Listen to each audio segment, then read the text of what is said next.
A morning ritual is one of the most powerful things you can do to set yourself up to win. On this video, I'm going to share you with what my morning ritual has been for many years and why I believe it's the key to living a successful life. Why is a morning ritual so powerful? Many different reasons. The first one is because it actually builds a constructive habit.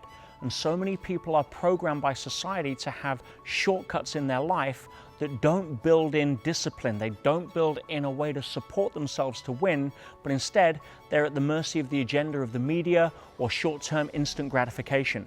A morning ritual or a morning practice will really build the muscle that'll allow you to understand the truth that how you do anything is how you do everything. So what's the most important ingredients in a morning ritual? Well, the first one is rarely talked about, and that is how to set yourself up the night before to have the best experience.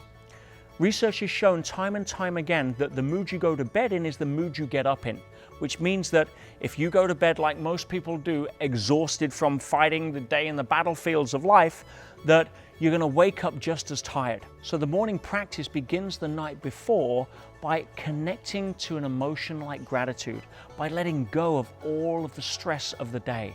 One of my ritual sayings before I go to sleep is, I forgive everybody for everything. And when you come to a place of appreciating the power in that statement, it means you will really come to a place of sleeping deeper every night. Also, set yourself up to win if you have something specific the next morning. For example, if you're going to the gym and you train as part of your morning ritual to begin with, then again, research has shown that if you put your gym kit at the bottom of the bed so you can essentially step into it as you get out of bed, you are way more likely to go to the gym and make it there than if you've got to walk across the bedroom to open the drawer, to collect the shorts, to open the wardrobe, to get the top. You get the idea. Set yourself up to win. If you're going to make breakfast in the morning, then set it out the night before when you have the ability to be able to do it from a place of not having brain fog. So what do I do when I wake up? Well, here's what I don't do. I don't reach for my phone and start checking messages. If you are being driven by everybody else's agenda, or you're scared of the uncertainty of life, so you have to reach for that certainty, you are setting yourself up to be a walking doorbell to everybody else's agenda. No, have a focus. Leave your phone off. I don't turn my phone on until 9 a.m. at the minimum. So you may ask yourself, what time do I get up? Well, often it's between 4 and 5 a.m. And there's a reason for that. When you go to bed early and get at least 7 hours of sleep, your brain waves at around 4 to 5 a.m. will be in a natural low alpha state. And low alpha is the place where you can access genius, you can access creativity, you can access calmness. Your entire parasympathetic nervous system and sympathetic nervous system are operating as they should. You're not getting up and reaching for an espresso coffee, which is going to fire off the adrenals, they're going to fire off the aging process. It's going to be a natural catabolic substance for the body. No, I get up and the first thing I do is I do my stretching to stretch the muscles. Then I reach for a ginger shot. Go have a look at some of my YouTube videos on juicing, you'll see how I put my ginger shots together. Then I'll drink some greens and hydrate, and then I'll go into my morning routine practice, which starts with meditation, minimum 20 minutes. Anybody that's read the Inside Track will understand the difference between passive meditation and active meditation. Passive meditation is where you quiet the data streams of the physical senses and the mental channels. You separate yourself from the fact that you have a body and a mind. You don't identify yourself as a body and mind. There is not a day goes by now without some new scientific validation that shows that meditation is a practice that benefits the human body in a myriad of different ways.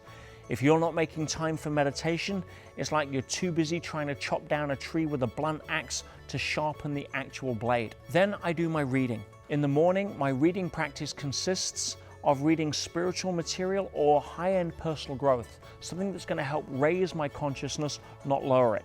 Yes, there's times I'll read fiction, but this isn't the time.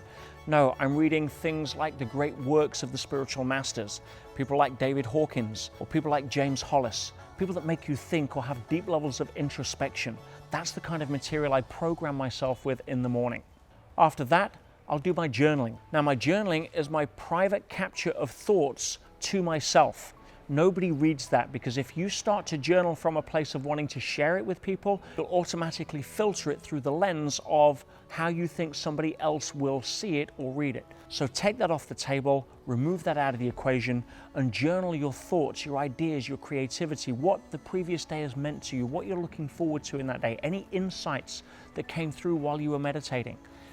And you'll find that journaling becomes a passion and a way of expressing your uniqueness on paper that allows you to deepen a lot of the learnings and lessons out of your practice. After my meditation and my reading and my journaling, I'll then turn my attention to health.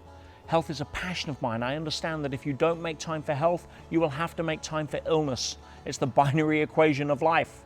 So I then go and either train in my local gym, or I'll train in my home, or I'll go for a run. And after that, I'll take the dogs for a walk in nature to be able to connect. And it's usually through that time that I'm listening to podcasts or people that I respect or want to learn from, as I lay on my time as I walk the kids, as you can see here. After that, I go home and I make my nutrition. I'm a big juice guy. I'm a big fan of one of my great friends, Jason Vale, the Juice Master. If you've not seen Jason's work, go check him out. He's awesome. But Jason taught me juicing 20 years ago, and I juice every morning as part of my practice. Again, my recipes that I use personally are on my YouTube channel. Go check them out.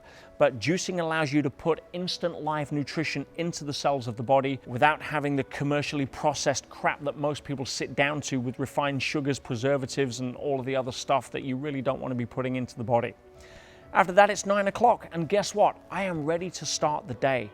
I've got my spiritual practice, my physical practice, my mind, my body, everything is ready, and then I can turn my phone on and I'm already set up. Why is it so critical to do that in the morning and not throughout the day?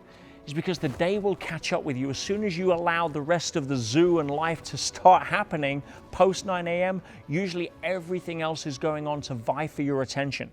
So if you say, oh, I'll do my meditation at lunchtime, it won't happen, because you've got an entire morning of activities that have then raised and shifted your priorities, and something will usually be more urgent and important by lunchtime that wasn't on your agenda at 9 a.m. So a morning practice, a morning discipline allows you to set yourself up for the entire day, ready to take on the day without any distractions. And it doesn't have to be 2 hours. Start with 20 minutes, but do something that allows you to become the best version of yourself without being pulled left or right, and you can stand there in the eye of the storm because you've put that time in the morning to become the best version of yourself. Seriously, my friends, go study the lives of the great people in history that made a mark, and you'll see every single one had a morning ritual, a morning practice that served them.